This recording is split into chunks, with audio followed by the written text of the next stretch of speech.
All right, so are you ready to dive deep into the world of Stephen King? Yeah, always up for a King deep dive. But this one's going to be a little different. We're not just talking about his scary stories. Hmm. We're going to be looking at the man behind those stories, Yeah. using his memoir on writing.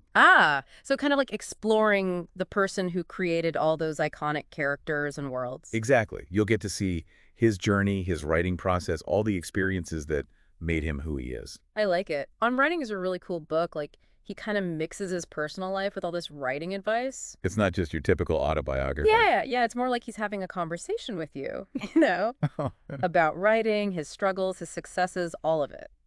And one thing that really stood out to me was how vivid his imagination was, even as a little kid. Like, what do you mean? Well, he actually believed he was the Ringling Brothers circus strong boy as a toddler. Wow, seriously. It makes you wonder if that, early sense of theatricality had something to do with his becoming a storyteller. Totally, like that early interest in like larger than life characters and dramatic stuff. It kind of foreshadows the kind of stories he writes, doesn't it? For sure. But, his childhood wasn't all sunshine and roses. There's that kind of creepy story about his babysitter. Oh yeah, Eula Beulah. Yeah, locking him in a closet and stuff. That story is intense. You can tell it like really messed with him, but he tells it with this dark humor. That's so King, right? Do you think experiences like that, contributed to his fascination with the macabre? It's hard to say for sure, but it's definitely possible. He talks a lot about memory, right? Especially sensory details and how those early experiences can really impact a writer's perspective. And you see that in his work. Right. All the vivid descriptions, the way he gets those reactions out of you, like taps into your fears. Totally. He's a master at that. But it's not all just scary stuff. Remember that Happy Stamp story Oh yeah, the one he wrote as a kid. about the boy who licks stamps and his teeth turn pink? It's messed up, but also kind of funny. It's like disturbingly hilarious. What's amazing about Happy Stamps, though, is that it shows how King even understood his audience back then, as a kid. How so? He was trying to sell copies at school. Like, that shows a real entrepreneurial spirit, Correct. right? And an awareness of what grabs people's attention. It's like marketing 101, except the product is this bizarre story. Exactly. But let's talk about King's family life. His parents' separation, that created a lot of instability. He and his brother really relied on their mom and aunts. Yeah, he doesn't shy away from, those tough family dynamics. You could tell it shaped him. But even with all the challenges, there's this constant support from his mom. Like, she was really into his early writing, even Happy Stamps. Yeah, she cherished those attempts. Her believing in him must have been huge. It shows how important it is to have someone who, like, champions your creativity. Absolutely, especially for young writers who are just starting out. And King kept experimenting with storytelling. Like with Dave's Rag, the newspaper he made with his brother. Yeah, it might seem totally different from, writing horror, but it gave him a chance to practice, explore different kinds of writing. It's like he was learning the ropes of storytelling in a really hands-on way. They were covering local news, like broken legs, church events, all that. They even had a hectograph. And then a drum press. Talk about old school. But, oh man, remember that poison ivy incident? Oh, yeah. Hilarious and kind of gross at the same I time. know, right? It shows his ability to find the funny side of even the most awkward moments, but it also hints at his fascination with, like, the grotesque. The body's vulnerability. Exactly. It's Yeah. like even his mishaps were giving him ideas for stories. And then there's his high school newspaper, The Drum. where he got in trouble for the village vomit, that satirical piece. He was already pushing boundaries, using humor to kind of challenge authority. It's interesting, right? Like, do you think that early experience with satire influenced his later work at all? It's definitely possible. Satire needs a sharp wit, and a willingness to make fun of the status quo. You see that in a lot of King's stories. He's not afraid to tackle tough topics, challenge social norms. That rebellious streak might have started right there with the village vomit. And let's not forget his time as a sports reporter. Yeah, for the Lisbon Weekly Enterprise. He learned a ton from John Gould, that editor. Gould was tough, but he taught King the importance of clear, concise writing. Yeah, he stripped away all the fluff, made King focus on the essentials. It was a turning point for his style, even if it was a bit harsh at the time. Seems like every experience, good or bad, funny or painful, helped him become the writer he is. But it wasn't just writing that fed his imagination. King was a total movie buff. especially horror movies. Those B movies, right? With the cheesy monsters and effects. They had a huge impact on him. They sparked his They imagination. taught him about pacing, suspense, the thrill of a good scare. And remember that story about him writing a novelization of The Pit and the Pendulum? After seeing the movie. Yeah. Kind of a bold move, but it shows his hustle and his understanding of what people want. He saw an opportunity and went for it. It shows how adaptable he was. He wasn't afraid to try new things, to see what worked. That willingness to experiment is a big part of why he's so successful, I think. So we've got this young king shaped by his experiences, his love for movies, a supportive family. But there's another piece of the puzzle, Tabitha Spruce. Who would become his wife, his partner, and everything. Their first meeting is pretty funny.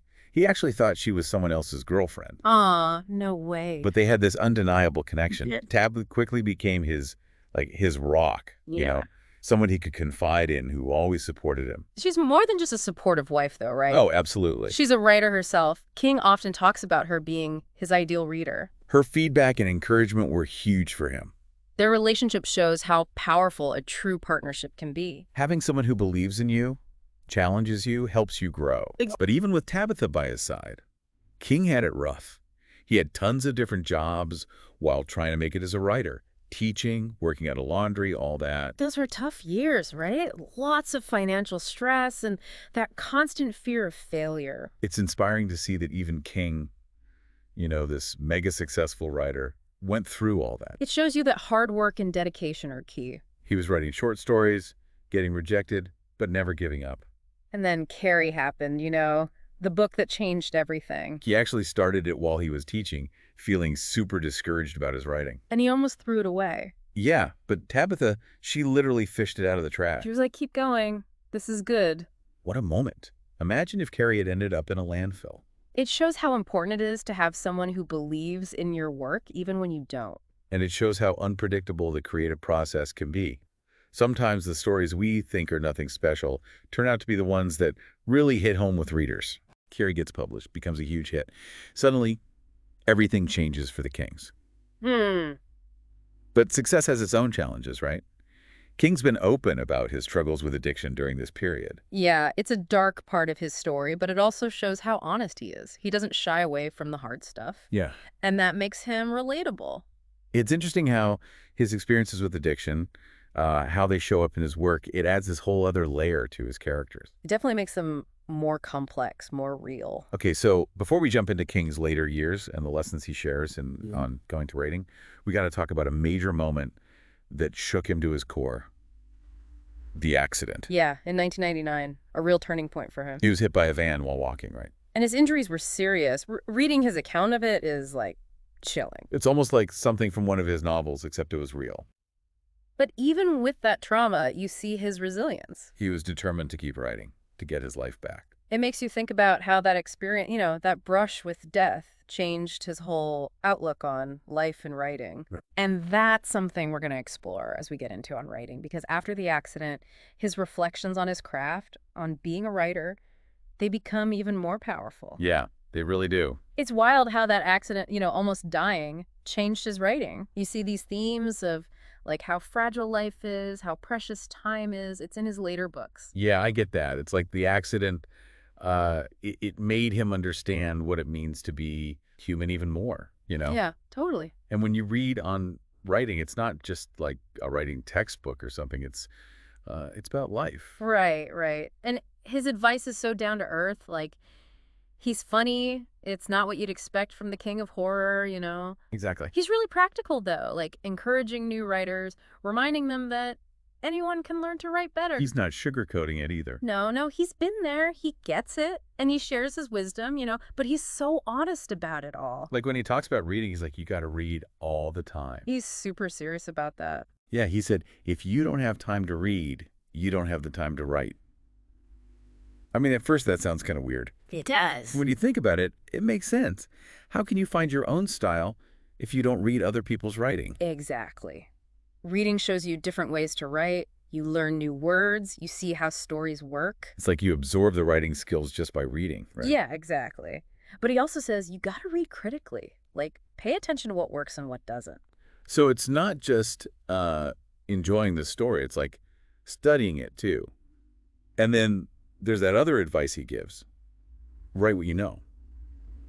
But he doesn't mean it literally, right? Right. He's not saying, like, only write about your own life. Okay, so what does he mean? He means tap into your feelings, your experiences, what you understand about people. So even if I'm writing about, like, a zombie apocalypse, it's got to be grounded in real human emotions. Exactly. The human stuff is what makes any story relatable. So even if you've never fought a vampire, you can still write about fear, about courage, those things that everyone gets. That's what makes horror so good, right? For sure. And then King talks about honesty. You gotta be honest in your writing, even when it's about tough stuff.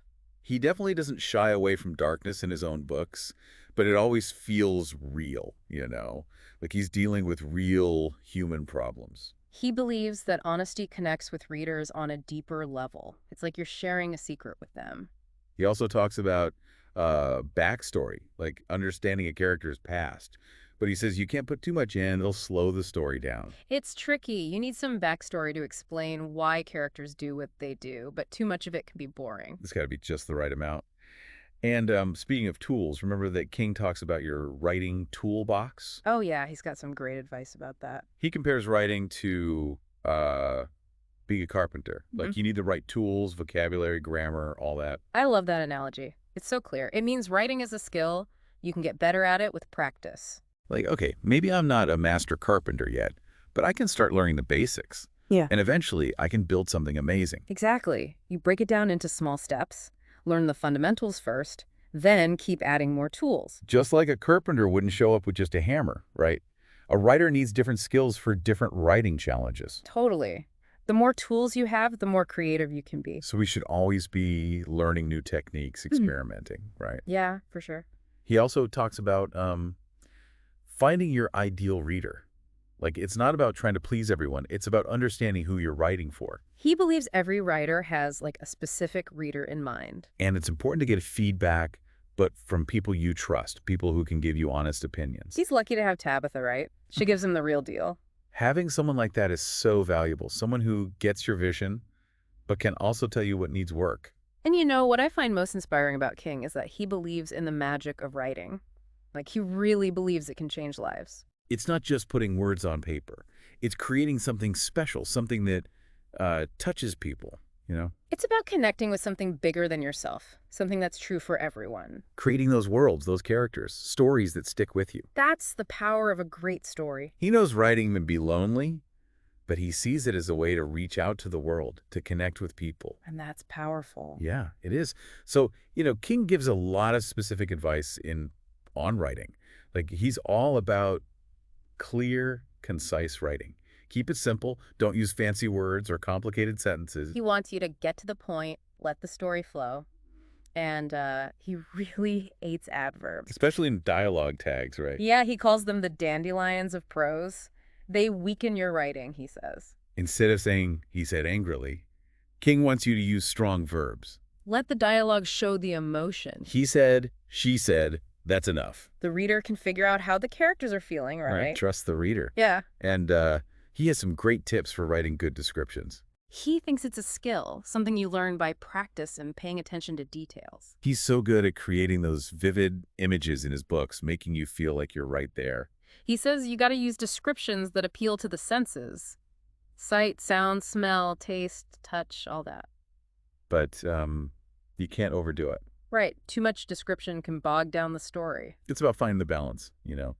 Give the reader enough to picture things, but don't overwhelm them. He also likes metaphors and similes, but not too many. He compares them to spices. A little bit adds flavor, too much ruins the dish. And speaking of dialogue, King's all about using it to reveal character and move the story forward. It's got to sound natural, you know, like how real people actually talk. And you got to pay attention to the subtext, like what's not being said, the hidden meanings. It's about showing, not telling. Yeah. Let the reader figure out the character's thoughts and feelings by how they talk to each other. Yeah, and each character should have their own way of speaking. So it's not just what they say, it's their tone, their slang, even when they don't say anything, that tells you about them. Exactly. Dialogue should show you who the character really is, deep down. And when he's creating those believable characters, he draws on his own life, but also the people he sees around him. He says fictional characters aren't exactly real people, but they're inspired by them. It's like he's taking little pieces of different people and putting them together to create a character. He encourages writers to really watch people, listen to how they talk, how they move. And then use those observations to make your characters feel real. And even the bad guys, they have their reasons for doing what they do. It's about understanding why people act the way they do, even if you don't agree with them. And sometimes the best characters are the ones that surprise the writer. King talks about how sometimes the characters, they kind of tell him what they want to do. So he's not always in control. Right. It's about letting go and trusting your creative process. That's pretty cool, actually. Like, the characters have a mind of their own. Speaking of which, what about themes and symbols in stories? King believes every good story is about something bigger, Like, it has a message. Yeah, a theme. It's the main idea the writer's trying to get across. Like good versus evil, or love and loss. Those big ideas that everyone can relate to. And while King doesn't think you should force a theme into a story, he does say you got to pay attention to the patterns, the things that keep coming up in your writing. So it's not about starting with a theme and then, like, making the story fit it. Yeah. It's more like discovering the theme as you write. Yeah, exactly. And symbols, King thinks they add depth to a story. They can be powerful even if the reader doesn't fully understand them. It's about using images and metaphors to make the story more meaningful. Now, King has this really practical advice about the second draft. He's totally honest about how messy the first draft can be. He calls it the vomit draft. So the first draft is just about getting everything out, not worrying if it's perfect. Right. Yeah, just let the ideas flow. And then you go back and make it better, kind of like you're cleaning things up. Exactly. The second draft is where the real work happens. Shaping the story, making the characters deeper, refining the themes. He says, you got to be ruthless in the second draft. Cut stuff out, add stuff in. Make it better. And it's good to get feedback from people you trust during this process. They can help you see what needs work. Yeah, even though criticism can be hard to take. It's so important for growing as a writer. King also gives advice to new writers about getting published, like how to find an agent, how to deal with rejection. The business side of things. Yeah. He says it's important to find an agent who really believes in your work. He tells writers to do their research, write good query letters, and to avoid those vanity presses. You got to know your worth, right? Protect your work. Exactly. And find the right path for your writing career. You know, one of the most important things I got from On Writing is that writing is about connecting with people. Sharing those experiences, emotions, ideas, right? It's about creating something that makes people feel less alone. He believes storytelling can build bridges between people. And while writing can be lonely, it's also a way to reach out to the world. Leave your mark on it. That's really powerful. So we've talked about King's life, what shaped him, the tough times, the wisdom he shares on writing. Right. But what does it all mean for us? Like for anyone who wants to write, who dreams of telling stories? I think it reminds us that, even the biggest writers, the ones who seem like they just magic up these amazing stories, they had to work for it. They had struggles too. Yeah, they got rejected, they had doubts. Remember how King almost threw Carrie away? Literally in the trash. It makes you realize, okay, it's normal to feel that way sometimes. And even Stephen King had moments where he wanted to quit. But he kept going, he kept practicing, and he found his way, And he seems to really enjoy writing too. That comes through in his books, I think. Yeah, he doesn't hide the fact that it's hard work. But he also shows how rewarding it can be, how exciting. He talks about the magic of writing, of connecting with readers, creating something special. And that's what makes On Writing so great. It's not just a how-to book. It's like a celebration of storytelling. It's like he's saying, hey, I love this thing, and I want you to love it too. Exactly. And it's full of practical tips, but it also reminds you that writing is personal, It's about finding your own way, your own voice. Trusting your gut, telling the stories that matter to you. So, as we wrap up this deep dive, let's think about those big themes in King's work, like perseverance, facing your fears, finding your voice. Those aren't just ideas, they're things he lived through.